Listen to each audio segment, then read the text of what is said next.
அது ஒரு temperature maintain பண்ணிகிட்டு இருக்கும். அதை ஓப்பன் பண்ணால் டெம்பரேச்சர் அதிகமாகும் போது கோவமாகும். அதனால் பொறுமையாக தான் ஓப்பன் பண்ணணும். இது அடிப்பலகை. இதில் இந்த டஸ்ட்டெல்லாம் கிடக்கும், இந்த முன்னாடி கிடக்கு பாரு. வாரத்துக்கு ஒரு தடவை இந்த டஸ்ட்டை மட்டும் க்ளீன் பண்ணி விடணும். வணிக ரீதியாக நம்ம எதுவும் பண்ணலாம், நம்ம தோப்புக்காக மட்டும் தான் பண்ணிகிட்டு இருக்கிறோம். இதை எப்படி க்ளீன் பண்ணலான்னா வாரத்துக்கு ஒரு தடவை நம்ம க்ளீன் பண்ணி ஆகணும். பாக்ஸுங்கிறத வாரத்துக்கு ஒரு தடவைனா மஸ்ட்டு இதில் 3 லேயர் இருக்கும். கீழே அடிப்பலகை ஒன்று, ப்ரூடிங் பாக்ஸு, ஹனி சேம்பர்னு ஒன்று இருக்குது. அது நம்ம இப்போ சீசன் அப்போ தான் நம்ம வைக்கிறோம். மேலே உள்ள அதில் மேலே உள்ள மூடி ஒன்று. இதை அடி பலகையை மட்டும் வாரத்துக்கு ஒரு தடவை க்ளீன் பண்ணி ஆகணும்.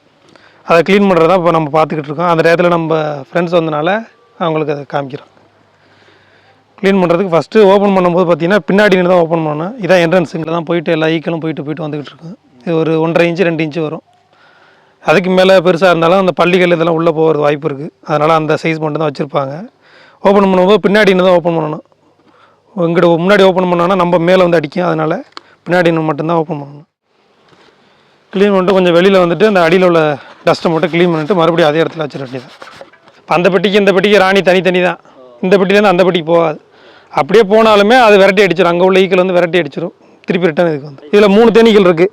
ஆண் தேனி, வேலைக்கார தேனி, ராணி தேனி. ஆண் தேனிக்கு 2 மாதம், வேலைக்கார தேனிக்கு 2 மாதம், ராணி தேனிக்கு மட்டும் 2 இயர்ஸ் 3 இயர்ஸ் வரும். இது லைட்டாக புகை உள்ள தேங்காய் நாரை உள்ளே வச்சு புகை போட்டுக்கிட்டோம்னா கொஞ்சம் கடிக்காமல் இருக்கும் தேனீக்கள். அதுக்காக பயன்படுத்திக்கிறது. உள்ளே வந்து 6 சட்டம் இருக்கும். இதே ஃப்ரேம் மாதிரி இது எம்டி ஃப்ரேம் இதெல்லாம் கட்டான்னு ஆரம்பிக்கலை. இதே மாதிரி 6 ஃப்ரேமும் இருக்கும். அதில் 5 இது கட்டிய ஆரம்பிச்சிருச்சு. ஒவ்வொரு ஃப்ரேமாக இருக்கும்.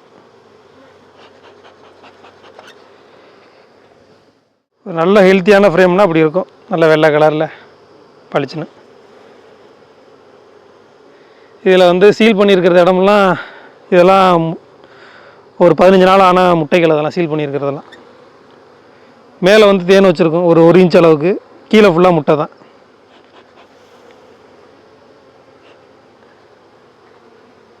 ஒரு இன்ச்சாக தான் நம்ம எடுக்க. இது தொந்தரவு பண்ணக்கூடாது ப்ரூடிங் பாக்ஸில் உள்ளது. ஏன்னா அதுக்குள்ளே உணவுகள் அதில் வச்சுக்கோம். எக்ஸ்ட்ரா தேன் கிடைக்கும் போது மட்டும் மேலே கட்டி வரும். அதை மட்டும் தான் நம்ம எடுத்துக்கணும். அது சீசன் டயத்துலாம் ஜனவரி டு ஜூன் வரை சீசனு. அந்த டயத்தில் மட்டும் வேணால் எடுத்துக்கலாம்.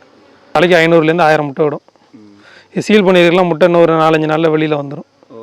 அந்த மாவு மாதிரி தெரியுதா உள்ள, அதெல்லாம் மகரந்தம். அது தென்னம்புளை மற்றபடி பூக்கள்லேருந்து எடுத்துகிட்டு வர்றது.